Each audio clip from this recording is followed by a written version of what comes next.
Okay, very good morning. It is Thursday the 25th of January. Hope everyone is well.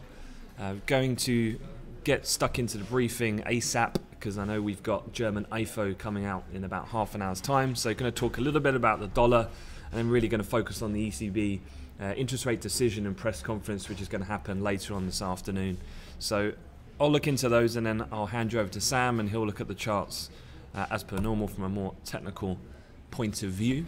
But just looking at things at the moment, first of all, starting with the close on Wall Street last night, we've had a slight pullback then from where we were at all-time high levels this time yesterday. The S&P was down marginally 0.1, the Nasdaq underperforming slightly, having outperformed the previous day, so it's not that much of a surprise. The Nasdaq was down 0.6, the Dow eking out a minor gain of about 0.2% overall. But looking at the charts this morning, US equity futures after the closing bell have been tracking sideways, but the DAX has gapped lower a little bit and found some support thus far at around the S1 level. So continues to hold on to some of the losses that were seen kind of towards the European cash close yesterday in the equity markets. Elsewhere, although Eurodollar and cable have come off since really we've come into the market this morning, we are still obviously elevated in both major pairs. So to give you a bit of an idea here in context of yesterday's moves, the dollar index closed down last night just over 1%. That's the biggest daily decline for the dollar since June of 2017. The euro closed at its highest level against the dollar since December 2014, and the pound, having rallied just shy of 2%, is at a new 19-month high. So why did this happen? Well, I know a lot of you were already in the market at the time, but just to refresh your memory, really it was the comments from this chap. Let me just flick my screen over. The US Treasury Secretary Steven Mnuchin speaking in Davos, and he said, quote, "Obviously, a weaker dollar is good for us as it relates to trade and opportunities." He also said short-term value of the dollar is not a concern of ours at all.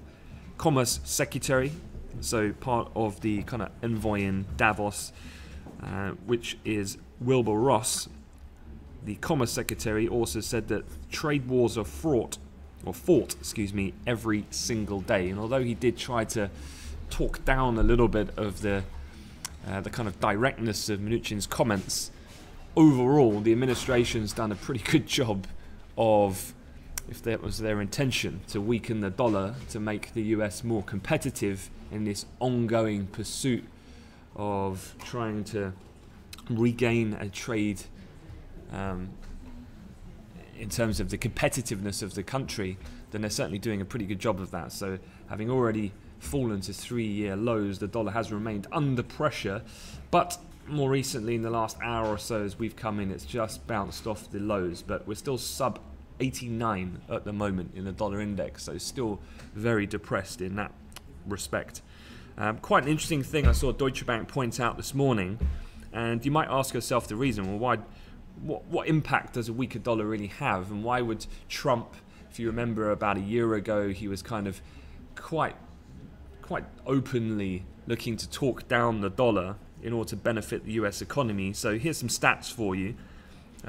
One of the former Fed officials, obviously one of the vice chairs with Yellen, was Stanley Fischer, and basically his analysis suggested on a model that a 10% dollar trade-weighted index decline can support real GDP in the US by 1.5% over 1 year. But it would only add about a quarter to 0.5% to core inflation over a year. So if you think about it, this is just another way of Trump, in addition to the corporate tax cuts, in addition to trying to push through, I think I read this morning, his infrastructure spending bill is now getting up to about 1.7 trillion. Initially, he said it was 1 trillion. And I think he said he needs $25 billion to build a wall. But, you know, I'm no fence maker, but I'm pretty sure to build an entire wall across the border is going to cost you more than 25 billion.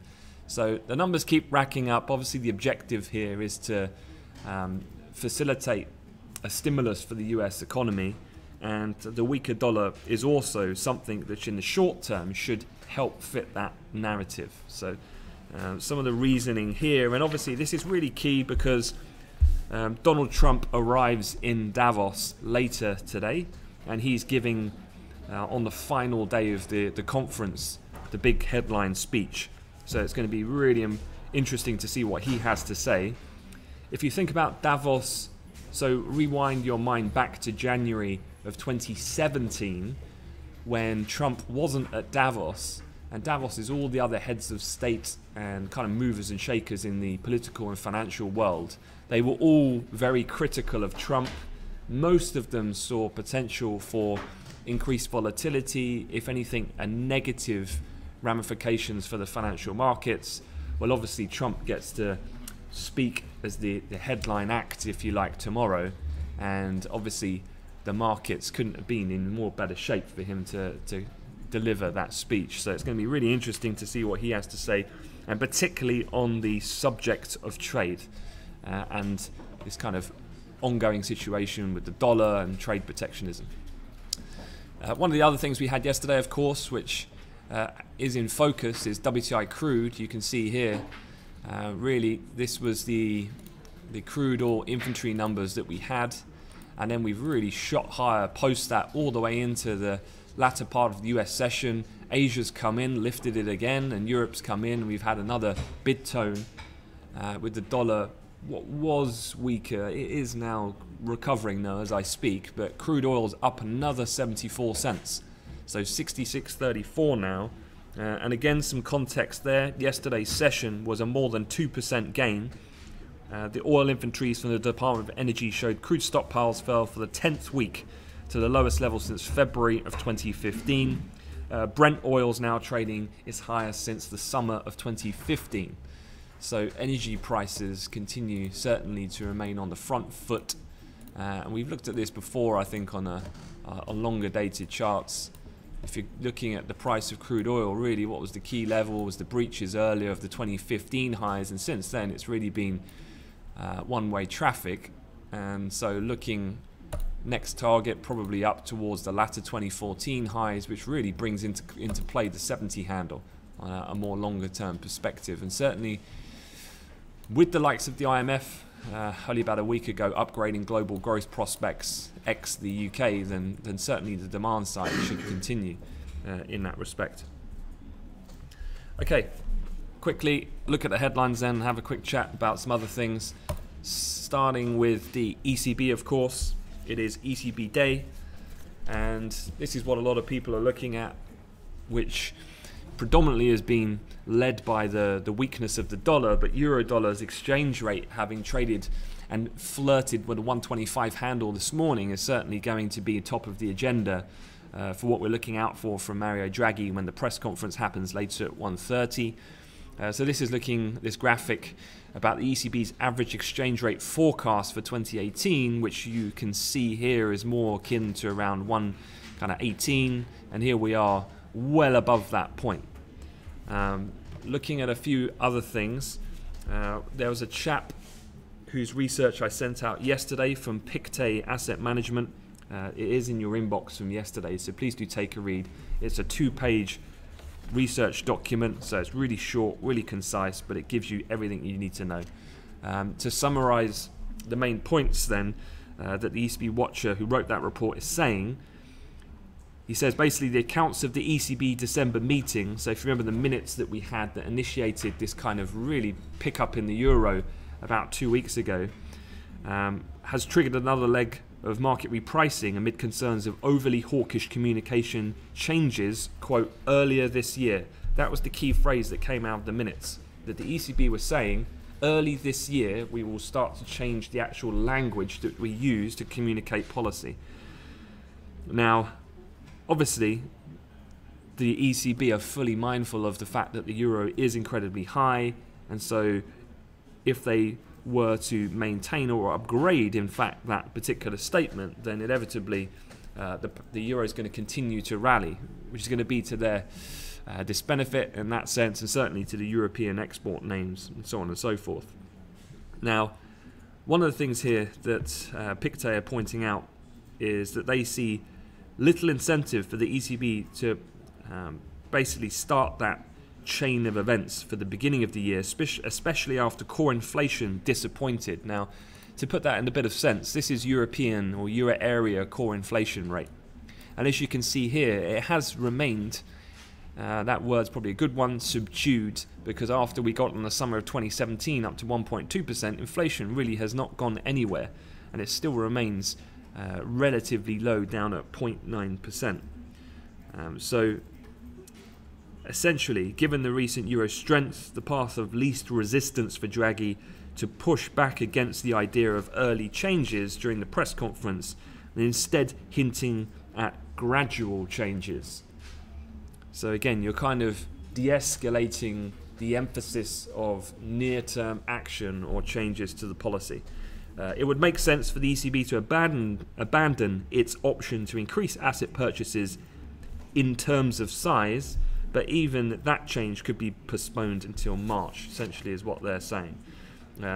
Pictet, they see risks tilted towards a more cautious ECB in the very near term due to subdued core inflation. However, once the Italian elections, don't forget they're coming on the 4th of March, are out of the way, and assuming even a modest rebound in this core inflation reading, the ECB will likely shift more rapidly towards a neutral policy stance. But the kind of timeline that most people are looking at, and if I go back to this chart, is here. This is what a Bloomberg survey conducted over the previous week of a variety of different bank economists, and really it's March where most are anticipating the ECB expected to change policy guidance, and this then initiates the cycle then of eventual policy normalization in that sense. A few other things here, just moving off the ECB, because we'll talk about this a lot more on the mic later before the event comes out. This was just quite an interesting article this morning. Markets are about to get ugly, according to these charts, and essentially what they're looking at is the US Citi, so that's the bank Citigroup, their economic surprise index, a rate at which data exceeds analyst expectations, has started to fall after reaching 5-year high in December, and meanwhile the Federal Reserve's index of public's uncertainty about outlook for monetary policy is climbing after reaching a 3-year low in November. So this is what we're looking at here. This is Citi's economic surprise index. So this is data surprising to the upside, and you can see we've had a consistent pattern pretty much throughout really Q2, Q3, Q4 of US economic data surprising to the upside, but more recently US data is now starting to miss more often than not, and so we're starting to pull back slightly. And as such then, when this has happened before, you can see it's been a pretty rapid drop-off when that turning point above this key kind of level, as per their index, has been breached. Likewise, this is what the Fed model looks like, and it's kind of looking at the same thing.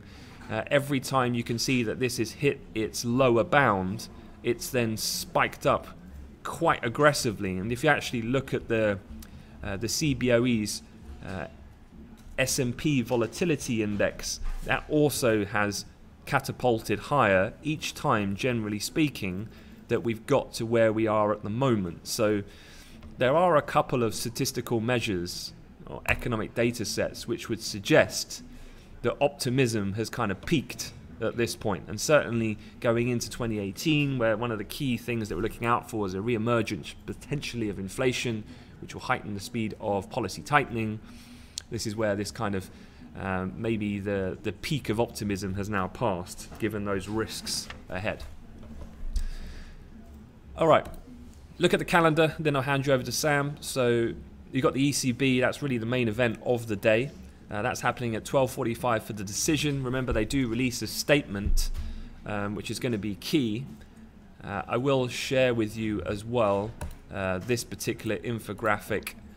Well, let me just quickly bring it up, which I did share the other day. Basically, ING do an excellent infographic which really summarizes the key things to look out for. Let me see if I did tweet it or not. If you bear with me one moment. So here it is. So have a little cast over this, or cast your eye on it, because basically it summarizes the 4 key areas of the European economy of which takes the greatest emphasis in the announcement and accompanying press conference as to what to look out for. What's really quite neat about this graphic is it puts the current exact verbatim current stance here, and then it looks at what could be the different scenarios, being very dovish, hawkish, or very hawkish, and then there are corresponding movement in European yields and also the euro currency in that sense. So that's the ECB. Also as well, coming up is the Davos World Economic Forum schedule, of which a special address by Theresa May, the Prime Minister of course the United Kingdom, will be speaking, keynote speech. Not entirely sure whether this is, I've been told this is actually already in GMT, but I've assumed it's Davos time, so that would be 12 o'clock then London if that were the case. So between 12 and 1, looking out for Theresa May to speak. Not expecting anything groundbreaking on Brexit. David Davis has kind of been saying a couple of things about he wants to outlay some transitional details tomorrow, but ultimately this is not going to be adding much more concrete information of where we are at the moment. I would say the cable trade is really nothing to do with Brexit at all. It's all to do with the dollar at this point. And then pushing on, 1:30, you've got the ECB press conference with Draghi. You've then also got the rest of the economic data for today, the weekly jobless claims. You've also got leading index, new home sales. So other things to look out for as well from the US. Juncker, I believe, who is also due to be speaking in Davos, has pulled out. The poor fellow's got a bit of a tummy bug this morning, he said to me. And so I don't think he's actually going to be appearing. So it's only Theresa, which will be later on at midday. One of the other things data-wise that we have already had, just to get you up to speed, you've had German Consumer Climate Index this morning, highest reading since October 2001. So if you were checking out how is consumer confidence amid the fact that they don't have a cohesive government at the moment in Germany, well, it's tracking at the highest it's been in about 17 years. This then leads us on into German IFO. We're going to get that later.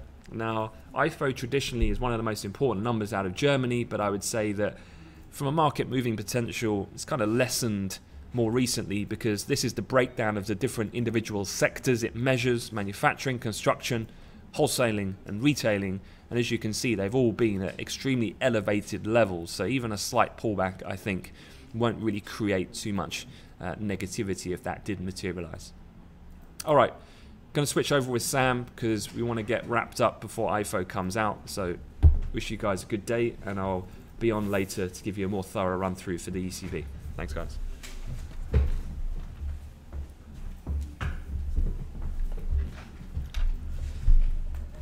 Good morning, guys. Yeah, as Ant said, we'll come back on, and I will as well later, just before the ECB, just to go through the charts in a bit more detail, especially the euro-related ones in terms of where they could go to from a technical point of view, linked in with the sort of the fundamental reasons. We start off, however, just looking at the euro at the moment. We obviously have pushed higher quite recently over the last few days, levels not seen for quite some time. I wouldn't really be that interested in getting involved before 12:45, 1:30 for the euro, but in terms of areas just to be aware of if anyone did get in short, maybe the R1, for example, good areas of support. You've got this low from, well, the low of today, just above that pivot area, and yesterday's sort of morning high before we push through look as good as places any to sort of take a bit of profit and perhaps go long if you were interested. Just before we go through the other currencies, I'm just going to quickly move over to US equities, which are just pushing, well, NASDAQ is just pushing to its highest point above that pivot area. Obviously volume not going to be the highest, but worth keeping an eye on. If we can push through this point, you have some other resistance levels to be aware of here in the NASDAQ, but it could be a half decent opportunity. Wouldn't be wanting to go too aggressive here. Might be the push through to retest back for that classic trade for the NASDAQ. in particular there. S&P looks pretty similar, albeit it's slightly more choppy around the pivot. Just going to lower the time frame down there to 15 to show you in a bit more detail. A push through that horizontal line I've just drawn on there could see a further push, but as you'd expect, low volume just holding for now. And Dow Jones going to be a similar story, trying to push to its higher points from the morning.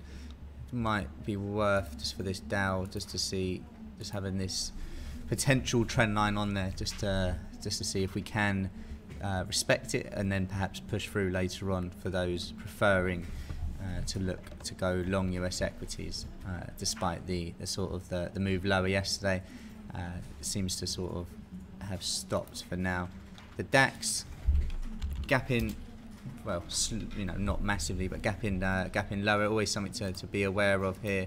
Just gonna mark that up. If we can push on, and you wanted to have a little sort of trade before the announcements later on, could be an opportunity to get in on that DAX gap fill there. But I wouldn't be expecting too much going into the morning. Would expect a rather sort of range bound morning session. The pound, or cable, sorry, similar to euro in the fact that we pushed higher yesterday quite significantly to levels not seen for a while. In terms of sort of pullbacks to perhaps continue that trend, the 142, incredibly, that's where we are.